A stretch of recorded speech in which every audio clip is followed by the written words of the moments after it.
Today I have something special to share. This is a video that I took featuring legends of the RPG industry talking about the early days of the hobby. This is going to be a good one, folks, so please stick around. I'm AZ Mountaineer. This is our channel, Old School Rules, where we celebrate the community of old school gamers and grognards who like classic RPGs, miniatures, magazines, and everything that goes with it. On my channel, I try to feature videos that celebrate the early days of our hobby, take a look at different products and people who were an important part of the early days, especially of Dungeons & Dragons. I recently attended a convention and was able to record a panel discussion featuring some of the legends of the RPG industry, and I want to share that video with you today. Hope you enjoy it. Let me tell you a little bit about the video you're going to see today. It runs about an hour, and I'll give you a little bit of background here. So I was at the Philadelphia Area Gaming Expo 2, second year. It was back in January of 2025. And that's a great convention. If you have a chance to attend this coming year, I highly recommend it to you. Whether you like the AD&D, wood grain white box, all the way up through 5e D&D or other role-playing games. There's miniatures going on, painting, people dress up in costumes, people play all kinds of different role-playing games. There's a picture here in the front of some people that are sort of popular YouTubers, and then you've got Kelsey Dion, who wrote Shadow Dark, and she was there and she ran her own games. It was just a really, really great convention. In terms of the video I'm going to share, it was called Early Days of the RPG Industry. Featured Frank Mentzer, who was at TSR. He edited the D&D BECME rulebooks. He started the RPGA and did a whole bunch of other things at TSR and has been a big part of the hobby ever since. Matt Balent did some work for Palladium. He wrote a series of books you've probably seen, different sort of folio-sized books that are really well researched on weapons and armor and castles. And a whole bunch of other things. I think there are probably 6 or 7 different books at least that he did there. He also wrote his own game called Valley of the Pharaohs, and he just recently had a Kickstarter for the 40th anniversary to celebrate that. I got it. It's a great book. I really highly recommend you go and see if you can find a copy of that. Jeff D. was at TSR, as you probably know. He was an important artist there, one of my favorites. Before he came to TSR, he actually wrote his own game called Villains and Vigilantes. I remember seeing it advertised in Dragon Magazine as well. He's been part of the hobby for a long time. He did some stuff with computer games as well. Recently, he's been publishing some of his own games again. Cave Master, Mighty Protector, which is the current successor to Villains and Vigilantes. Harold Johnson was at TSR. Before he came, he had written a convention adventure called Lost Timochin. It's pretty highly collectible. That later is redone as, I think it's C1, The Lost Caverns of Timochin. He helped with the Slaver series. I think he did A2 and 3 or 4, as well as a number of other things. And Harold Johnson had the distinction of being the longest serving employee at TSR. Bob Watts worked for Grenadier Models. And Bob talks about the interconnection between the miniatures industry and the role-playing industry. And then Scott Robinson wrote Bunnies and Burrows, which was an RPG back in the 80s, and I think has some interesting comments on how we moved from sword and sorcery to the idea that role-playing games could be about all kinds of different things. And Scott certainly has a well-known game in Bunnies and Burrows. It's also celebrated a recent anniversary. Okay, without further ado, here is the video. How are you guys? It's good to see you. How many people have been playing role-playing games for 50 years? You were longer than me. Yeah, 74. Yeah, that's fitting. 75. That was when I started. Yeah. Okay, how many with 45 years? We're going to eventually include everybody. And how many with 35 years? Thanks, Ron. Oh, 35, 45, there you go. Well, then you guys aren't newbies, and we aren't either. So, welcome to the early days of RPGs. I started with Dungeons & Dragons, moved on to MA, Metamorphosis Alpha, and also did, a V&V. Chivalry, I played D&D, Chivalry and Sorcery, remember that? CNS Rock. That was a great game. A lot of old ones. EPT, Empire Tunnel Throne. I was just talking with somebody about that. There's a certain group in the area that plays EPT. And then eventually, of course, that led me to do things like Marvel Superheroes and many other games. So that was my background, and started with TSR in '79 and left after Christmas of 1999. And you're still in the industry, aren't you? Yes. I had wandered away into the computer game industry, which chewed me up and spat me out. And I thought, how on earth can I make a living now? And it was back to paper games, so yay. I like that you started with what were the early games that we played. I got my start when my eldest brother, Dave, who was in a games club at the local high school, and my mom and I went to pick him up from his games club, and these were a group of kids sitting around a table on a screened front porch with a table and a GM screen and a grid and miniatures. It looked exactly the way it does today, which always kind of amazes me. The hobby has changed so little. And I begged my brother, you gotta let me come to one of your gaming meetings so I can play this cool Dungeons and Dragons thing. And they finally let me in, and they didn't play D&D, they played Chainmail. And they put me in charge of one night with a little gaggle of infantry. I very quickly got all my men killed, and then ran my one little miniature around the tabletop as if I was role-playing my guts out. The first RPG I ever actually played was Boot Hill. And we were characters on a train, attacked by Indians. An Indian broke into the car that I was in. I leveled my shotgun at him. I rolled the dice, and it was a miss.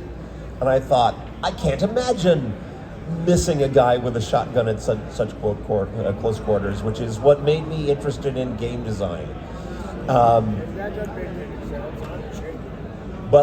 I grew up in a little town like half an hour drive south of Lake Geneva. That brother Dave used to take me up there to the Dungeon Hobby Shop, and with the floor upstairs that was the TSR offices back in the day, saw when Traveler first appeared on the shelves, right? And that was brand new. Got it at the Dungeon Hobby Shop. I used to show my art to the guys in the shop, and I guess eventually people upstairs saw it, and that's how I got into the industry. Yeah, the original Boot Hill. I always liked Doc Holliday because he had the greased lightning. He was 100 quickness. Right. I love that character.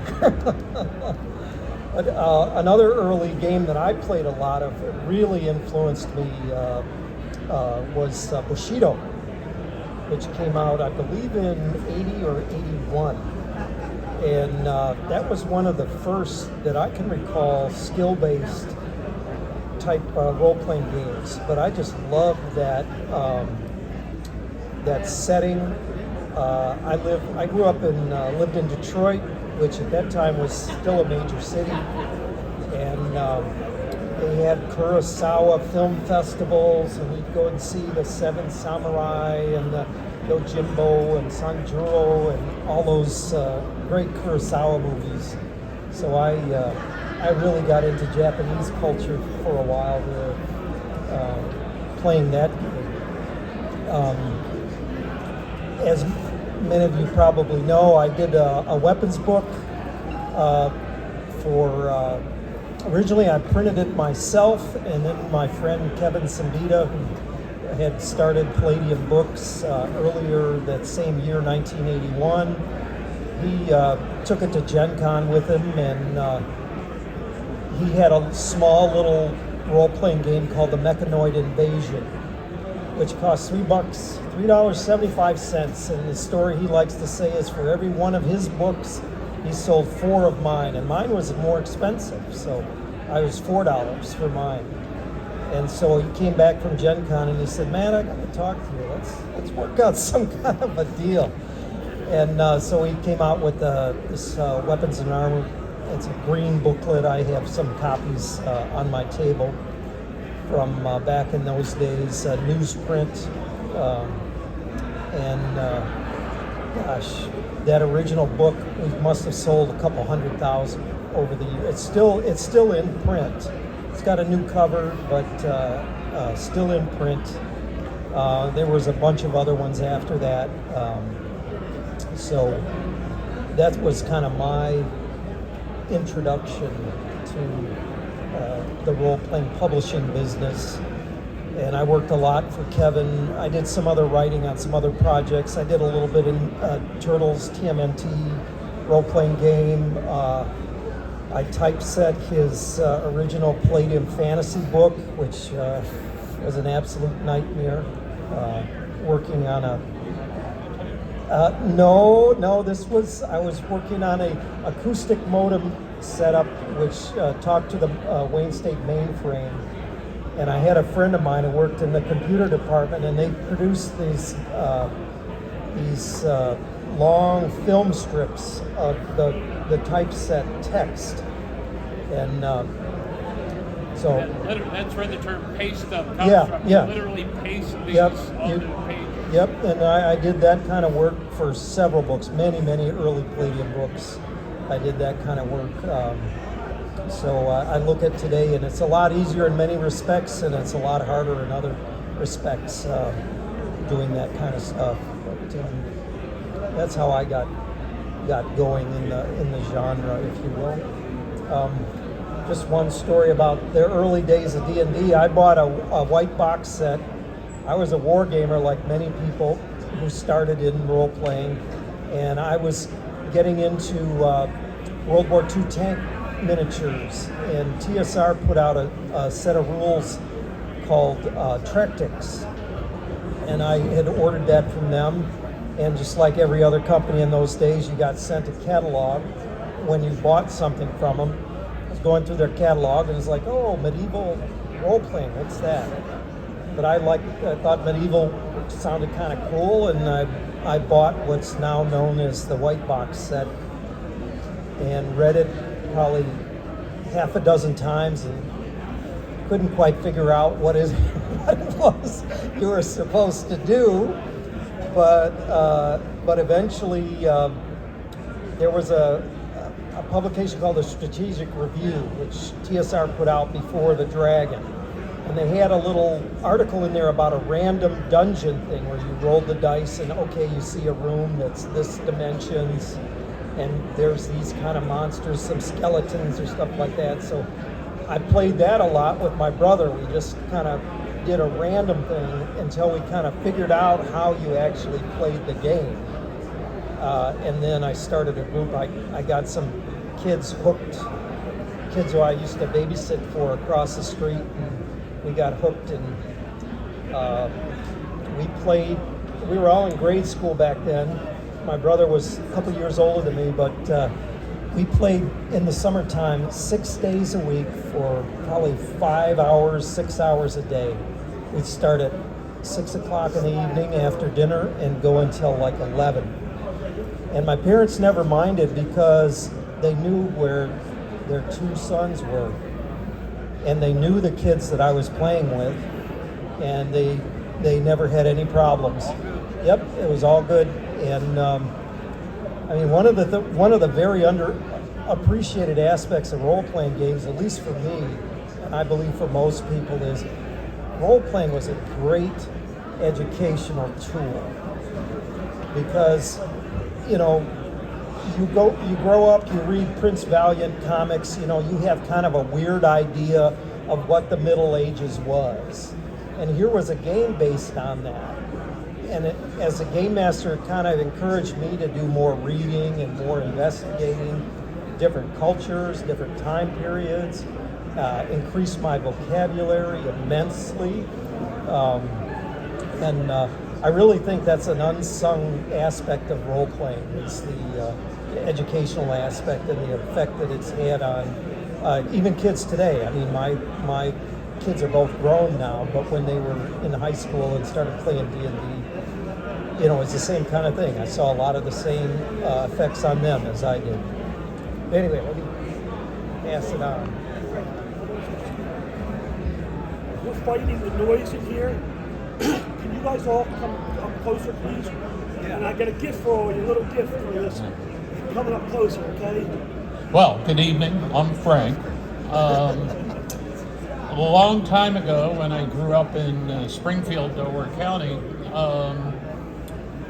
when I was in the Boy Scouts, or actually even before then, early Boy Scouts, a friend of mine came up with this game that we played. Each of us was an industrial tycoon with a floating, mystical, somehow disguised cloud city, which was where we lived. And we would each decide what area of industry to go into with our manufacturing facilities floating around up in the clouds. And there was a little bit of role playing that snuck in along with it as we interacted with each other, etc. The year was 1962 when I was playing this role-playing game with people. Now, no, it did not predate D&D because, yeah, it occurred earlier than that. But what happened with Dungeons & Dragons is a couple of middle-aged white guys who had this hobby of wargaming got together and somehow lightning struck them. Now, pardon me if you've heard my opinion on this before, but throughout human history, we have created pastimes that pit one of us against the other. This, I feel, ties into our basic, instincts to compete, survive, destroy the opponent, And for the first time, I think, in human history, a pastime was invented where somebody doesn't lose. Okay? It's based on cooperation more than competition. Now, being humans, we let some competition sneak in. Oh, I rolled better than you, I have a better sword, whatever, stuff like that. But what sinks in the deepest to me is that for the first time in human history, mankind transcended his competitive dog eat dog, kill the other guy and survive and win coming out top of the mountain, however, whatever metaphor you want to use. This was transcended with the creation of this form of gaming. All the losers are imaginary.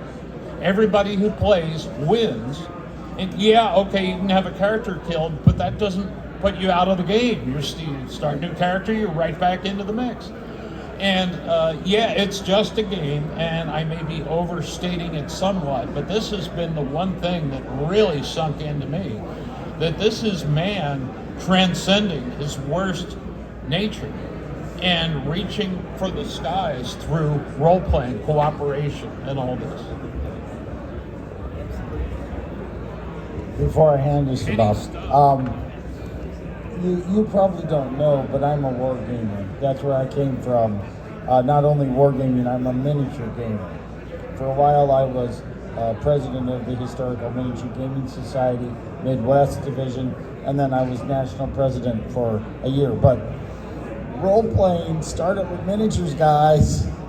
It was a miniature game, and if we didn't have people like this who loved us and hated us, because according to them, we destroyed historical miniature gaming. Thank goodness for these guys. We're going to start over here. Thanks. I feel a little funny being up here about being in the industry. Although I was an early designer almost by accident, most of my career has been as a professional scientist. But my start with role-playing games was at the same time my start with science was. I was a graduate student at Wisconsin. My first semester there, in the fall of 1974, I met my lifelong friend Dennis Astaire, and he introduced me, I think the first month I was there, to this new game that had just come out that month, Dungeons & Dragons. I promptly went down to the local Walden Books at the mall and bought a wood grain copy of the set, and I think that must have been at a time when Gary was personally driving the copies around the local area for him to have found a Walgreens that would, I'm not a Walgreens, but a Walden book that would carry that. Interestingly, the same year was the publication of Richard Adams' novel Watership Down in the American edition. And so that fall I was introduced to the science of zoology, Watership Down, and Dungeons and Dragons, and let's just throw Lord of the Rings in there too. And so by the spring I was not only playing role-playing games, I was running my own dungeon, D&D, and also a little bit of Pedal Throne. You guys remember Empire of the Pedal Throne. But of course I was in graduate school studying to be an animal behaviorist, so that summer we went off to do field work. We spend the days watching animals in the wild, and I was studying anti-predator behavior, and so we were watching all these interactions between predators and prey. And then at night, we're camping all summer long, so we're just sitting around a campfire. There's no TV, there's nothing else. So I decided, well, I'm going to write a new role-playing game that's inspired by Watership Down, and that's what I did that summer around a campfire, and that's what became Bunnies and Burrows. So it was different then. It's still a little bit of a niche thing now, but it has all of the same, I think, core features of any of these good role-playing games, in that you get involved in the character. More often than not, you're much weaker than the enemies that you go up against, and so you have to use your wits, and like Frank said, you have to use your cooperation to get through the task, and that's what makes it a lot of fun. So, career in neuroscience, and then I retire, and here I am back again in the role-playing industry.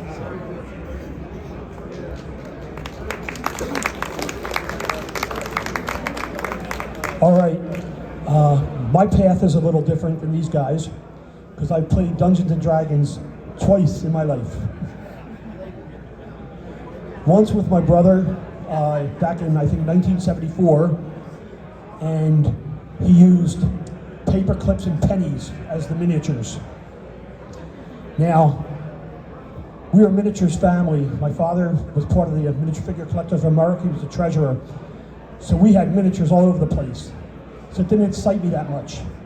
I wanted to work in the miniatures industry. I wanted to be an artist. I wanted to be a sculptor, but I didn't have talent. Unlike everybody up here is writer, designer, artist, and I was actually just kind of horrible at all that. But I still wanted to be part of it.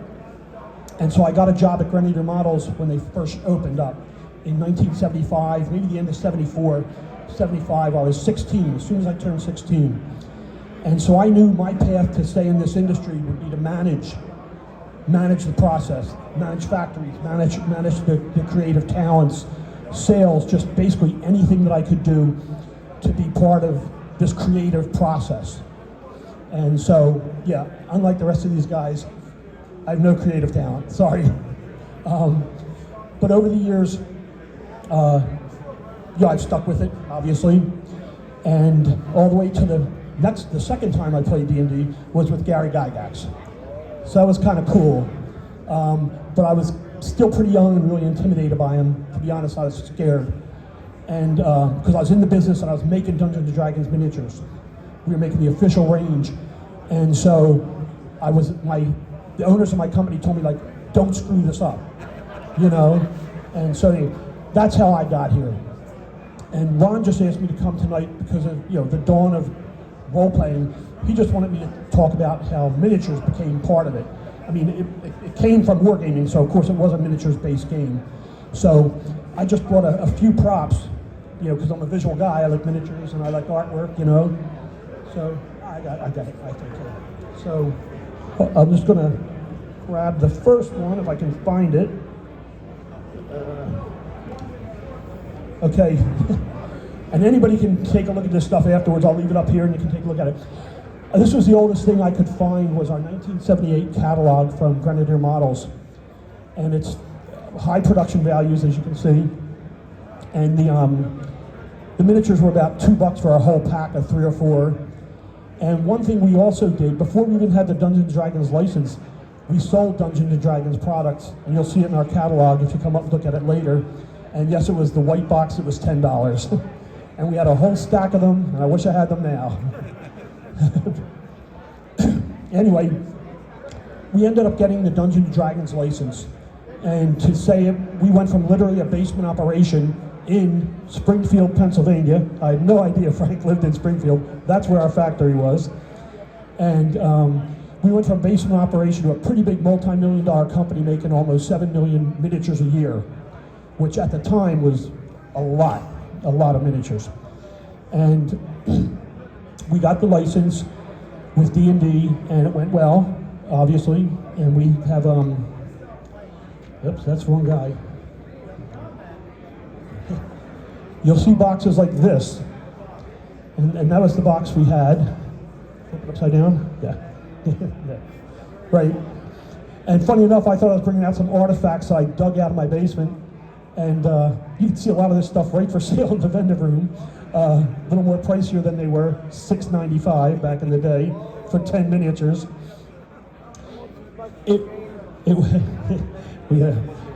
went well, the D&D.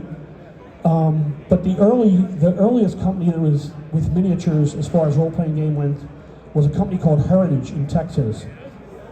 They were the big boys on the block. And they did a lot of things before anybody else did with miniatures, games with miniatures in them, games with paints and brushes in them, and they did everything. But they were owned by an oil guy who went almost broke, but broke enough that Heritage had to shut down.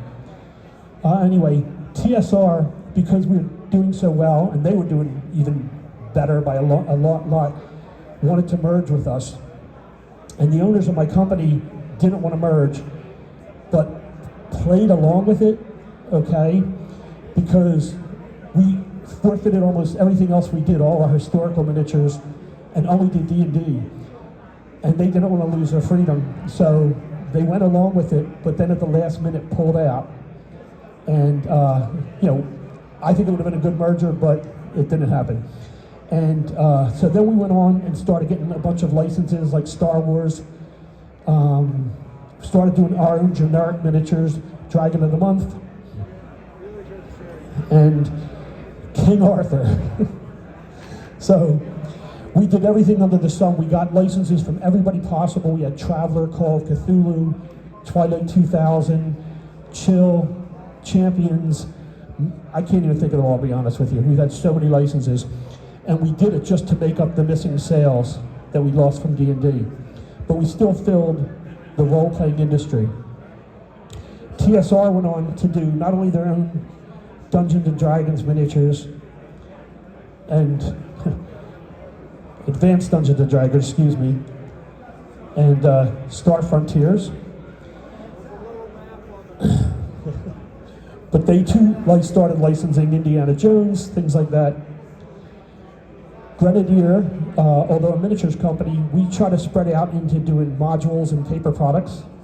And we did a few some fantasy-based ones, and we did some license with Traveler, Call of Cthulhu. Unfortunately, they didn't do well and never saw a second printing, and we got out of the business. And we just continued on with miniatures, still for role-playing games, just not specifically Dungeons & Dragons anymore.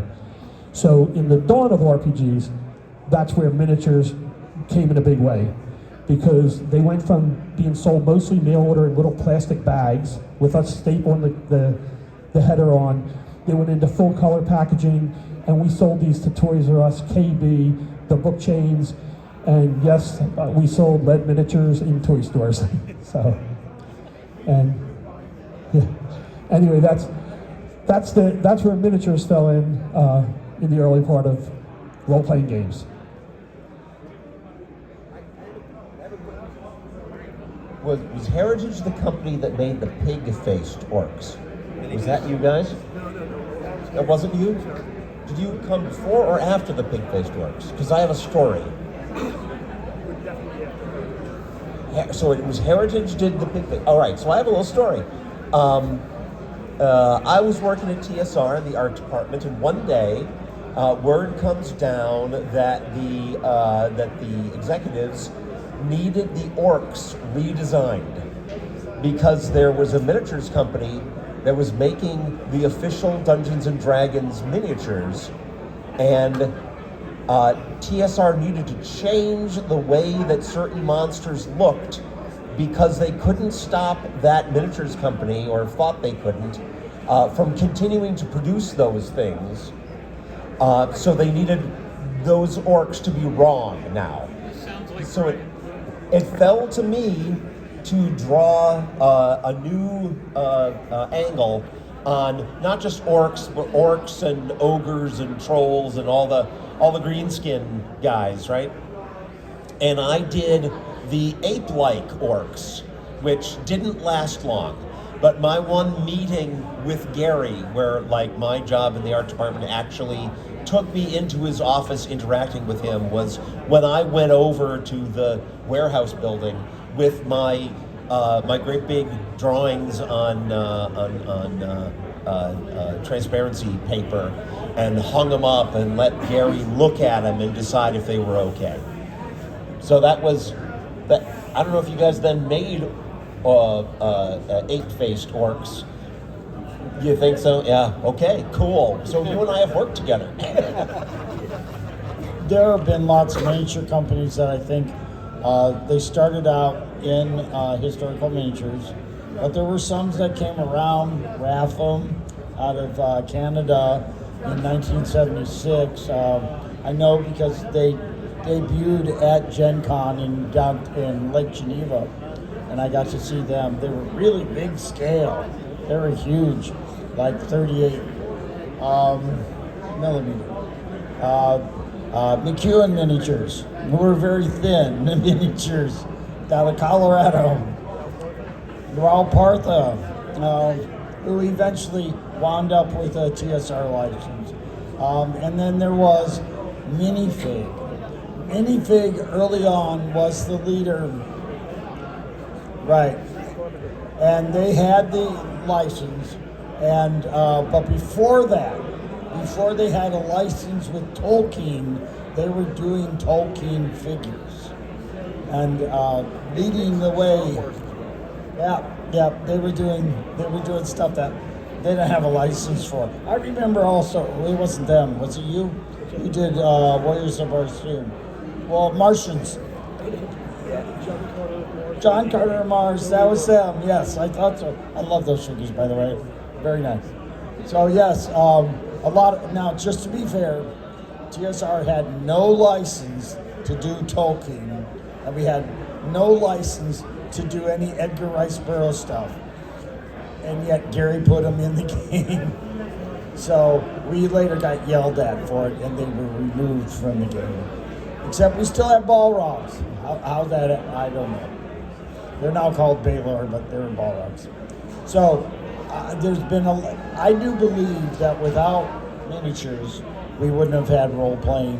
And it was campaign play, and a beautiful thing that happened. So Frank, were you influenced by miniatures? Me? Not very much. We what miniatures we had were usually Grenadier, right down the street practically. But usually we would just use those to get rough positioning. You can play D&D two different ways. One is very regimented and be exact, with all your measurements and distances, and that's one way to do it. And the other way, of course, is to just play it real loosey-goosey. We're not worried about the specific number of feet or whatever. The story is the thing, the action, the inventiveness, all of that. So, but honestly, no, minis were never that big with me. After I joined TSR, I tried. It was strongly recommended that I get into painting miniatures, therapeutic, take the edge off, relax at the end of the day. I am so bad at painting miniatures that I gave that up almost immediately, which is odd because when I was in my teens, I actually had a kiln in my basement, and I would get the bricks of what was then lead-based metal and some early molds like the Hearst molds of brill buildings, etc. But this is before Hearst even. But getting these scroobies out of California. Very bad sculpts, often weird sizes. I got into Scrooby 54s for a while. It was just crazy. But I couldn't get the miniatures I wanted, so I tried, making my own for wargaming. And had the right, all that stuff. Burned myself badly several times doing it, which anybody that does this don't, oh yeah. But we kind of evolved beyond it. By the early 80s, I had moved more into story-based action. Harold, you played in my campaign in Lake Geneva, and you remember how fast things would rock along. We skipped a lot of the rules to make that happen. It became known as theater of the mind. Yeah, theater of the mind is what we evolved there, as we got away from Gygaxian regimentation and more into, frankly, Arnesonian interaction and winging it and things like that. So that's how all that should go. It's interesting that you talk about casting your own minis, because I did the same thing, only I made my own molds. Wow. My stepmother I was... never any skill. Yeah, my stepmother was an art teacher, and she used to do silver casting and making jewelry. And so, I had seen her do that, and I had a general idea, and she had the equipment. And so, yeah, I would go, and living in the Motor City at the time, there's wheel weights on the ground all over the place. So a few days walking home from school along the road, and you got all the lead you need. And then I'd make a little wax box and cast my own treasure chest, and you'd take some molten lead and pour it out on a square of asbestos, because that's what you used back in those days. And then that was like an ochre jelly, or I made a couple of giant centipede type looking things and painted them up, because I didn't have the money to buy, even a box at $6.95 for 10 minis was too much at the time for me. But a lot of the innovation throughout the hobby occurred because we were all dirt poor. Yeah. So we had to make do. We come up with new ways of this, that. And when I talked about getting my first box set, and you look in there and it's like a 20-sided die, and it's like, I've been to geometry class. That's an icosahedron. So what did I do? I went to the library and I got a book about geometry, and it had like a little pattern of how to make a icosahedron. So I made one about maybe an inch or so high out of cardboard, and I wrote numbers on it. Who knows how I'm sure it was not 5% chance on every single side, but that's all I had. And my grandmother was a big card player, and when she passed, my brother and I inherited like 100 decks of playing cards. So we had huge amounts of cards. So it's like, okay, you need an 8-sided die. Well, here's 1 through 8. You put those in a bag, you pull a card out or something, and here's 1 through 12. We had another stack.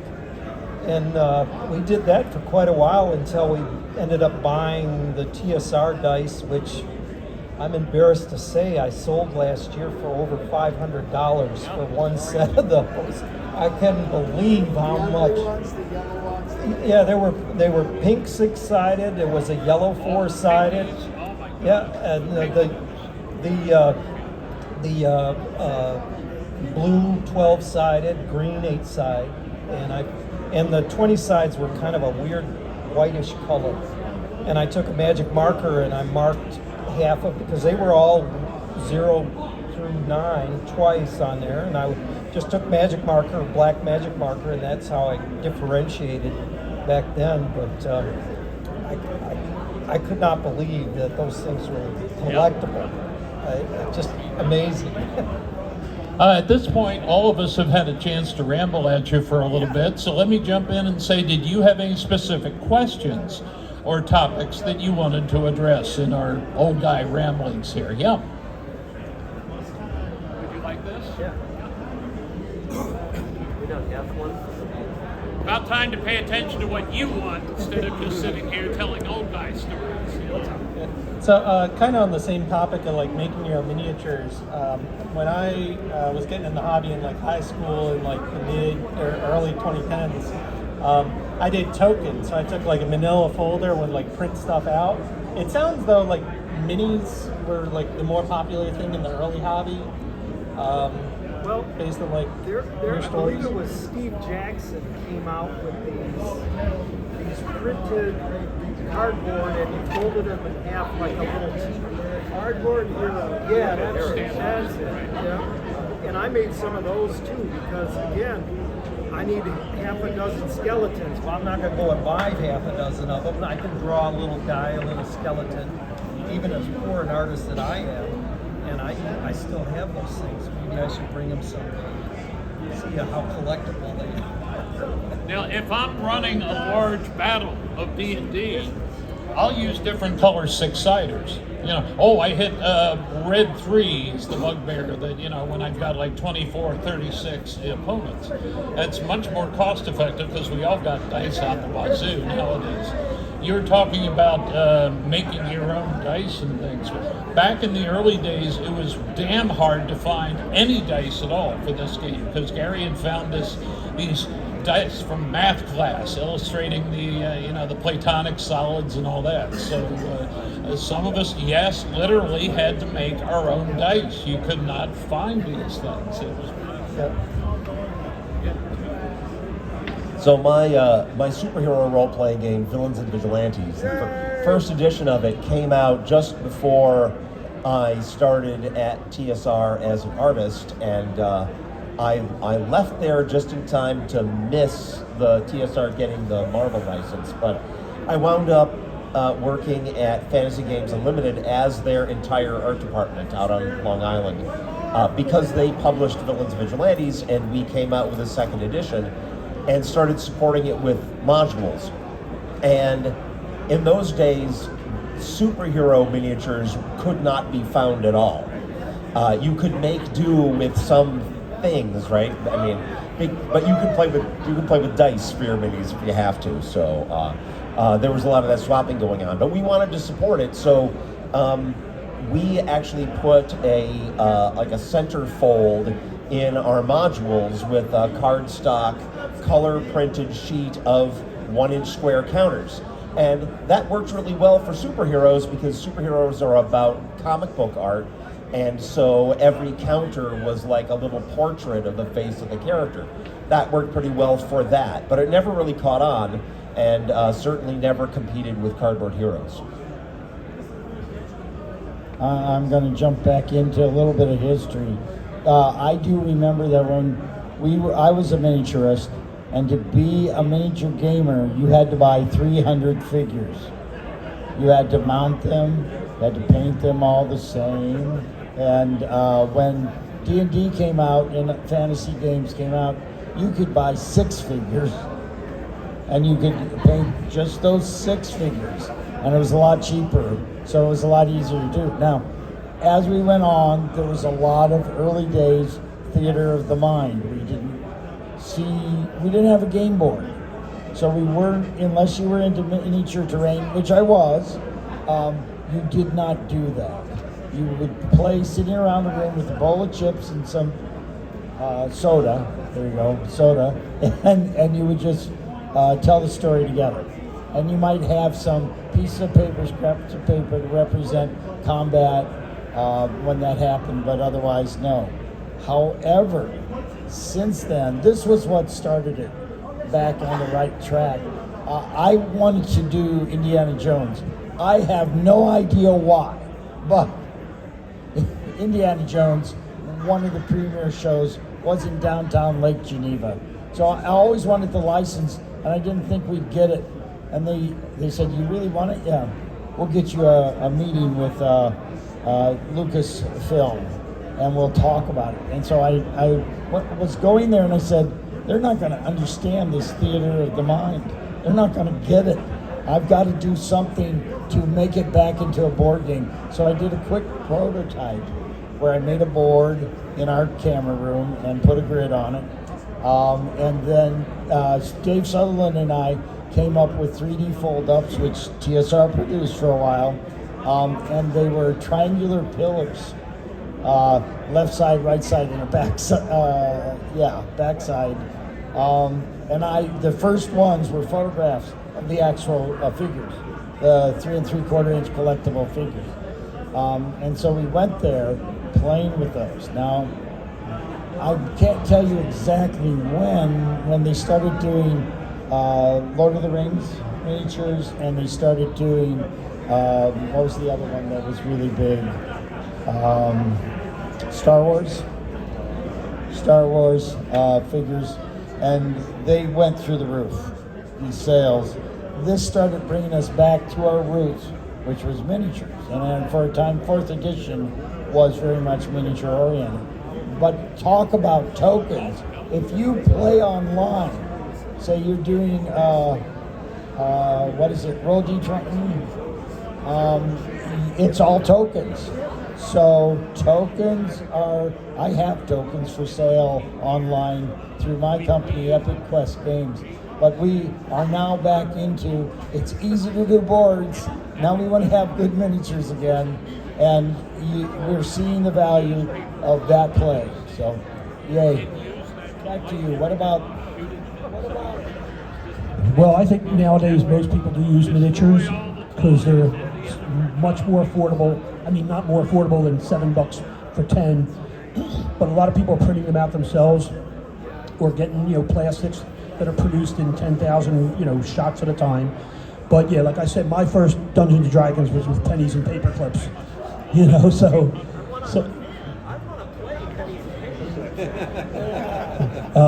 TM copyright, 1974, my older brother Ed. So I think most people are using miniatures these days. Any other questions?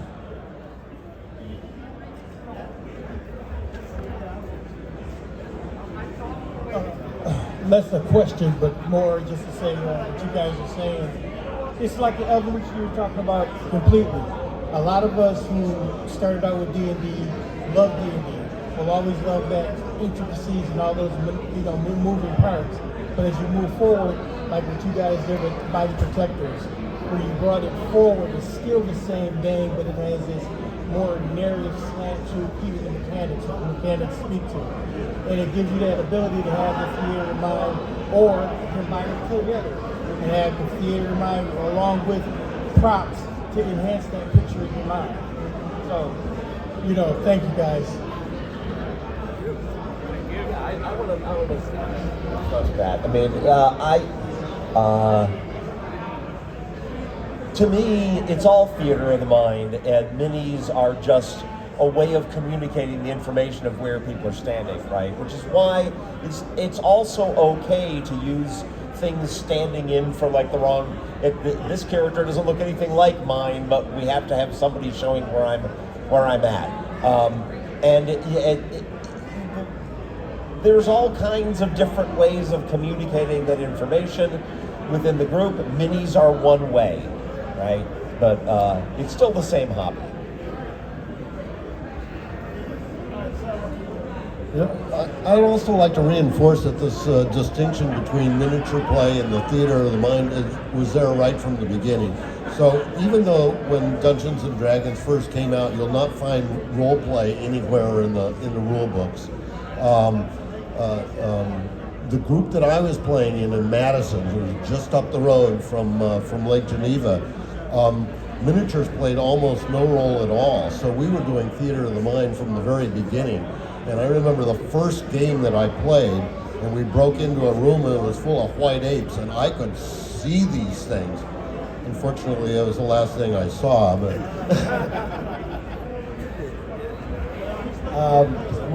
we have supposed to be talking about the early days of RPGs. So I want to talk a little bit about RPGs. One of the adventures, first published adventures that is recognized as the first published adventure is a little thing from We Warriors Cosmic Frog called the Tower of the Vampire Queen. Is that what it's called? Palace of the Vampire Queen.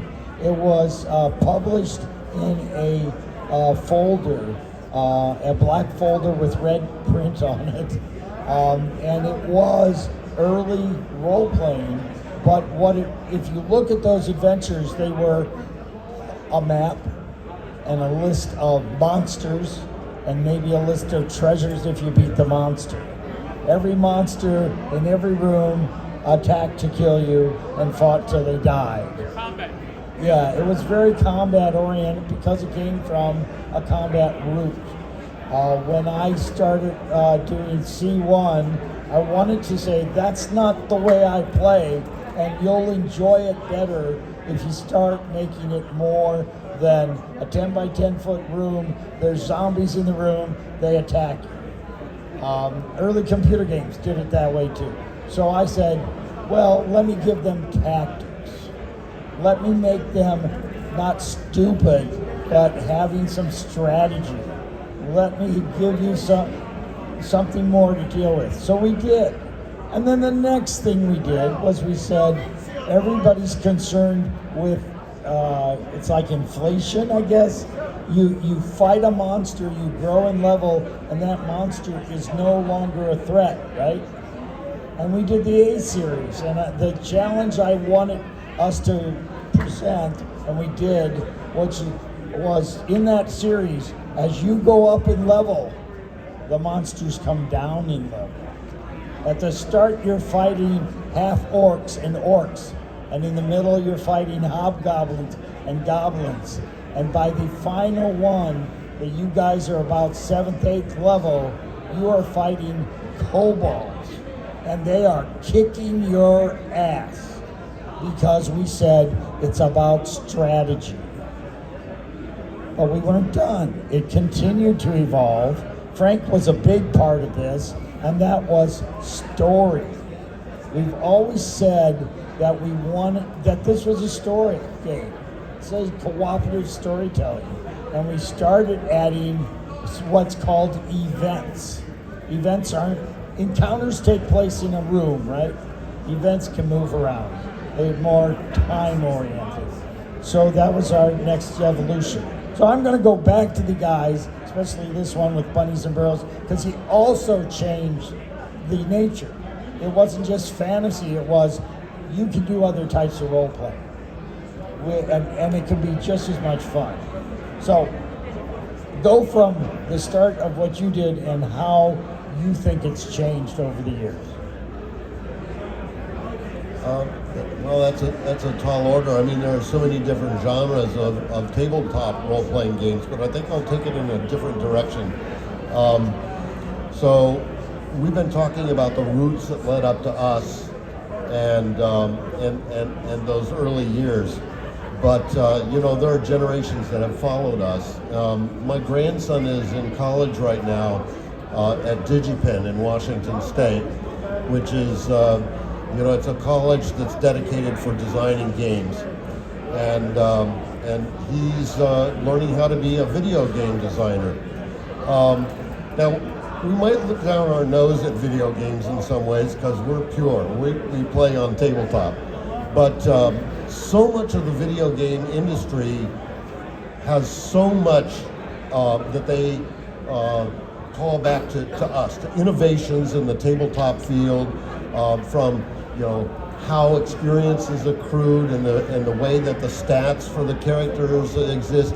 And it's not just true in the role-playing game genres of video games, but across a number of different kinds of video game genres that they owe so much to us.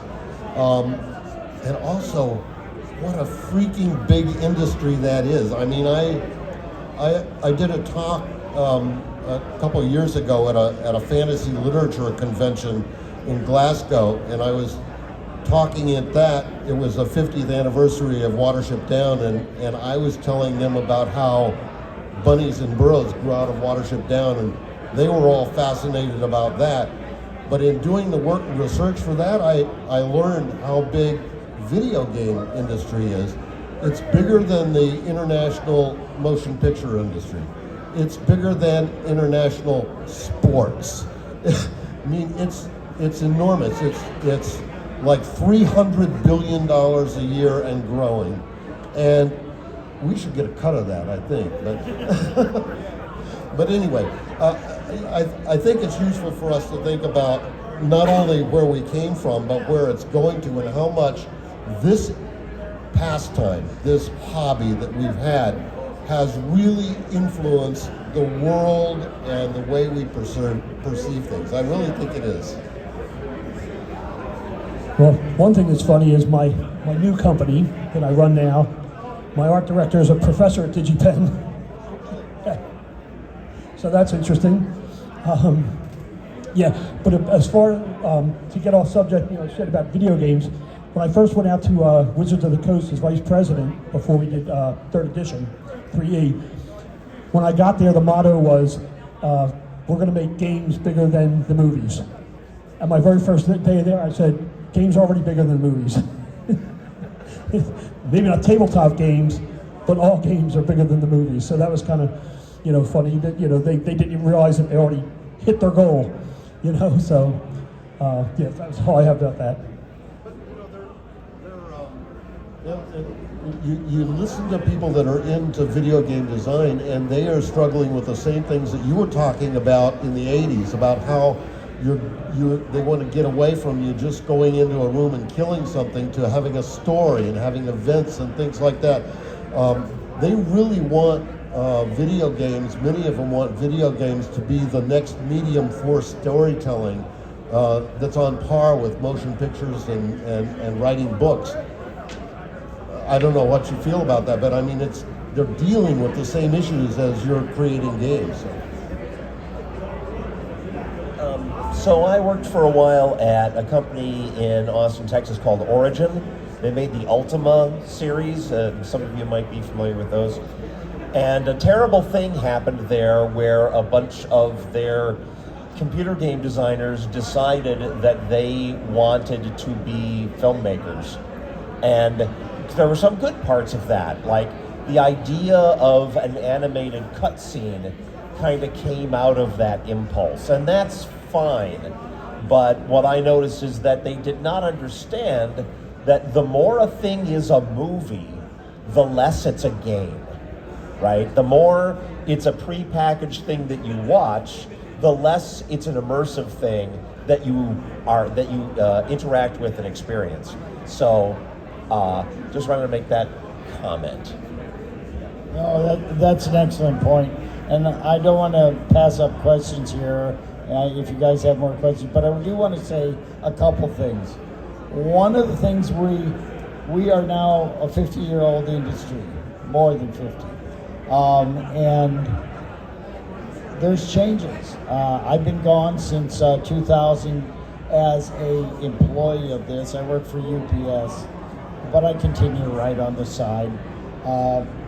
The games and the acceptance in the population around the world is huge. We were nerds, we were outsiders, and that was a problem. When I did Dragonlance at TSR and helped create it, my concept said, I love Tolkien. I don't know if you know, the Tolkien Inklings, that's the original manuscripts of Tolkien, are in Milwaukee. His handwritten notes are owned by Marquette University. So when we're doing Dragonlance, we've got a beautiful source. But here's the thing. This game has influenced so many other things. And when we did Dragonlance, I said, well, I want to include miniatures. I want to think about that, not just adventures. And I want to include comic books. I love comic books. We should do that. There are Dragonlance comic books. And yeah, and I want to do art that is Dragonlance art and change that. I want to do computer games. There are Dragonlance computer games just like Baldur's Gate for Forgotten Realms. And I want to do television shows, and I want to do movies, and I want to do so much more, and we have. And I've started an event. I'm old, and I'm not going to be around much longer. I don't mean that negatively. I recognize that at my age, who knows how much longer I got. I feel I'm eternal, but that's not true. So I'm trying to create a legacy in Lake Geneva, and I'm going to just do a merciless plug here. It's called Dragon Days. and it's a festival. It's not a game convention. It's a festival of many festivals. It's a gathering. And that's the first weekend of October, and it looks at the game that changed the world. We affected miniatures. We have from war games to characters and incredible miniatures that are out there. We affected comic books, and we affected movies, and we affected books, and we affected art, and we affected, I can't tell you half the stuff we've done.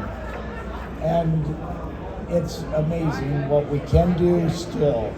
I'm not comfortable in saying we're there. We constantly need to evolve, and you guys are what helps us move forward. So, I've got nothing to add to that. Just thanks everybody for your interest and participating, and I'm having a great time. I'm already planning on being here next year, so anybody want to take a look, want me to bend your ear on ancient Egyptian history, I'd be more than happy to. I'm going to touch briefly on one topic that hasn't been mentioned yet. Any of you do LARPs, live action role playing? Yeah, okay, yeah, some hands. I was over in Finland when the impact of and the evolution of role playing just hit me upside the head big time. Some Finnish role players, and they do their LARPing in English because it's the one language like everybody can groove on. The French, the Finnish, all the different countries can gather, but they gravitate to English for a universal language. And they got together in a LARP, or live action game, by the way. You have very few rules except those laid down by the event organizers. They pick a topic and you just riff, you ad lib, imagine yourself in that given situation or world or whatever. So they launched into this LARP that was based on the 1980s. And it started with some obscure actor, very handsome, named Rock Hudson, who had come down with this weird disease. And the roles they assigned you to play this LARP were those of educators, doctors, general public, people more in the know about the medical side of this new thing that we now know as AIDS, the autoimmune deficiency. But at the time it was, oh my God, people are dying, we can't figure out how to stop it. There was this worldwide, oh my God, this new disease. And this LARP in Finland graphically illustrated and took you into that mindset of you're unsure, you don't know, what do we do to avoid this, to stop this?